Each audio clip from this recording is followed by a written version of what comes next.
Hey guys, welcome to my video about why I think that the Amazing Spider-Man movie franchise should continue. Now, of course, we don't know if it is or if it is not, because we will not be finding anything out for another couple of weeks at least.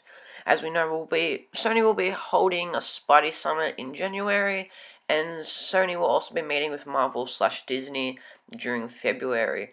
So for now, we're just left guessing and hoping for the best.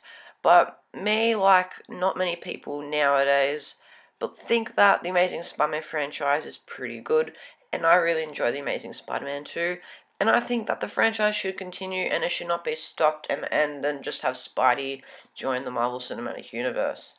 I briefly spoke about how Andrew Garfield could be introduced into the Marvel Cinematic Universe in another video, and there's a link in the description for that video if you would like to watch it. But on to this video now.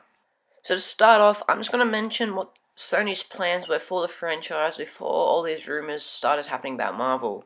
So basically, after The Amazing Spider-Man 2, Drew Goddard was going to write and direct, I think, the Sinister Six spin-off movie, and we're going to get a Venom spin-off movie, and then The Amazing Spider-Man 3, and possibly a female-led spin-off movie, but I'm not really going to count that, because I don't really think that was true, and even if it was, I don't think it's really worth talking about, because I didn't really hear anything about it. If Sony will continue to make the Amazing Spider-Man franchise, here's what I think they should do instead. Not worry about the Venom spin-off movie. They should still do the Sinister Six spin-off movie, work on that, and release that. And then, a year or two later, release the Amazing Spider-Man 3, which will have Spidey face off against the Sinister Six, and probably introduce the Venom symbiote, like a black-suited Spider-Man or something like that. And then, I don't know, maybe Spider-Man 4 have Venom, or then after Spider-Man 3, then you do a Venom spin-off. But anyway, as I was saying, why should the franchise continue though? Now, I understand that a lot of people want Spider-Man to join the Avengers. I don't really want him to. I'm not saying it'd be a bad thing, but I don't want him to because I think the Amazing Spider-Man franchise is a very good franchise. I think it's going strong, and I don't really want to get rid of Andrew Garfield at all. And that's the main reason why I don't want him to join the Avengers. But I think that The Amazing Spider-Man 2 set up for the Sinister Six in a pretty good fashion. It was done very well, I think. And yes, a lot of people say that the entire movie was just a setup for Sinister Six. I understand what people are saying, but the movie can't stand on its own, though. I recently watched it, I think about last week or something, and as a good movie, it's a good movie on its own, I think. Maybe, I know a lot of people don't agree, but I think it's a very good movie. It had great action, great special effects, a great love story.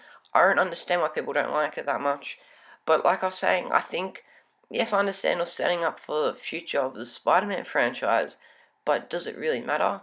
I mean, Batman vs Superman, Dawn of Justice is literally a setup for the Justice League. I mean, Justice is in the title. I know they weren't focused on it completely, like The Amazing Spider-Man 2. Yes, all parts of the movie they were setting up for it, especially the Rhino and the last scene with Harry at the very end.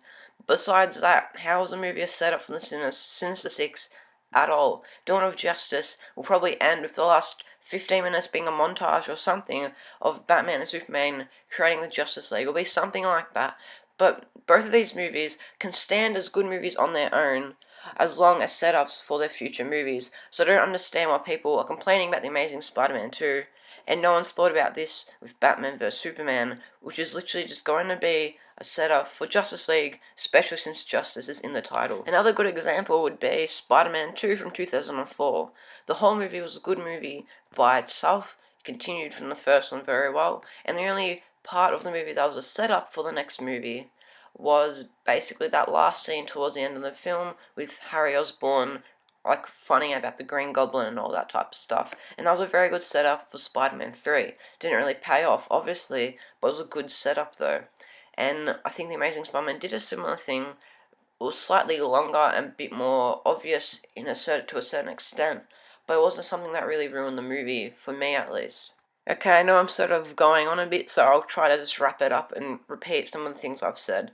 So basically, I think that the Amazing Spider-Man franchise should definitely continue and not be cancelled because they want to put Spider-Man with the Avengers in the Marvel Cinematic Universe. Why is this?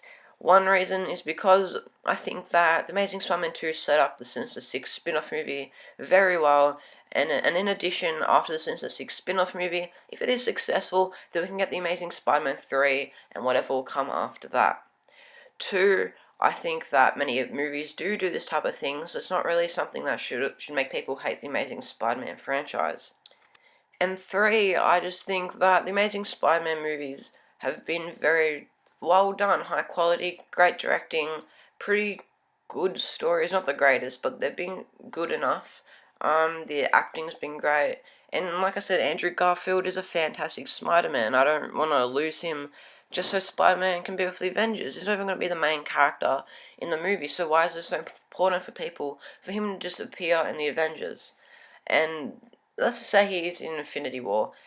How big is his part going to be? We have Iron Man, Captain America. I know some of them are going to be stopping soon, but we've had all these people that have been in the Avengers movies for a long time, and we're probably going to focus on them more than Spider-Man. Yeah, he'll have his scenes, but does it really matter? Is it really worth losing his own solo movies? And no offense, but I don't really want Logan Lerman. I think that's his name, the guy from Percy Jackson. I know that he's a top contender to play Spider-Man if he joins the MCU, but I don't want him to play Spider-Man. To me, he doesn't look like a good Peter Parker. I think Andrew Garfield is a great Peter Parker. He's one of those things that most critics loved about the Amazing Spider-Man 1 and 2. So like I said, just to sum it up, I think the Amazing Spider-Man franchise should continue, set up the future of the franchise very well, and it's not really worth losing Andrew Garfield and the rest of the series just so Spider-Man can share a couple of scenes with the Avengers. That is all for this video. I hope you enjoyed it. I hope you understood what I've been trying to say during this video. If you agree with me, definitely let me know. In fact, I would appreciate it if you just liked this video. If you liked the video, I'll know that you agree, and dislike it if you don't agree. I really appreciate it. I know it's not that much, just a click of the button. I really would appreciate it. I just want to hear what you guys think, and if I'm not the only one who thinks this type of stuff. But like I said before, there's a link in the description below about that other video I made about Andrew Garfield being in the Marvel Cinematic Universe. But like always, thank you very much for watching. Subscribe for more videos, and I'll see you next time.